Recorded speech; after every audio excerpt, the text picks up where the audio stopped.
आता बघूयात मुंबई पुण्यातल्या टॉप 9 बातम्या। मुंबईला पाणी पुरवठा करणाऱ्या 7ही तलावांमध्ये तब्बल 95.74% पाणीसाठा। मुंबईकरांची यामुळे पाणी चिंता मिटली। पाणी कपाताचीही गरज नाही, पाणी पुरवठा विभागाच्या अहवालातनं स्पष्ट। मुंबई पालिका निवडणुकीसाठी अद्ययावत मोबाईल ॲप सुरू होणार। एका क्लिकवर मतदाराला प्रभागासह मतदान केंद्राची माहिती मिळणार। म्हाडाच्या कोकण मंडळाच्या सोडतीमधील खासगी बिल्डरांकडून म्हाडाला मिळालेल्या अर्जावर आता अर्जदारांच्या अक्षरशः उड्या।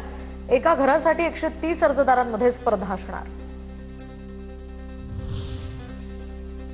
पूर्व प्राथमिक शिक्षण देणाऱ्या खासगी शिक्षण संस्थांच्या नियमनासाठी आता राज्य सरकार आणणार नवा कायदा। शुल्क, प्रवेश प्रक्रिया, अध्यापन दर्जा आणि इतर बाबींवर नियंत्रण ठेवलं जाणार।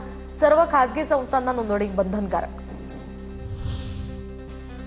पुण्यातील टीम पॉइंट ब्रेक ॲडव्हेंचर्सच्या गिर्यारोहकांकडून 2 दिवसात 5 किल्ले सर। हुतात्मा राजगुरू जयंती दिनाचं औचित्य साधत छत्रपती संभाजीनगर या जिल्ह्यातील 5 किल्ल्यांवर तिरंगा फडकवला।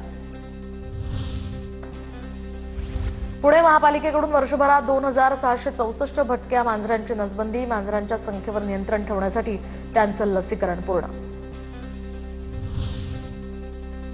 पुणे पालिकेतील 750 लेट लतीफ कर्मचाऱ्यांना आता नोटिसा। पालिका आयुक्त नवल राम यांच्याकडून उशिरा येणाऱ्या अधिकारी आणि कर्मचाऱ्यांवर कठोर भूमिका।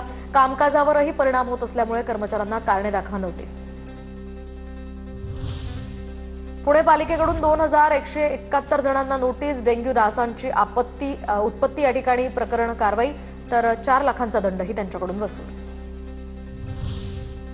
इयत्ता 11वीच्या प्रवेश प्रक्रियेसाठी मंगळवारपासून अंतिम फेरी सुरू होणार। आतापर्यंत प्रवेश न घेतलेल्या विद्यार्थ्यांना प्रवेश निश्चित करण्यासाठी ही अंतिम फेरी।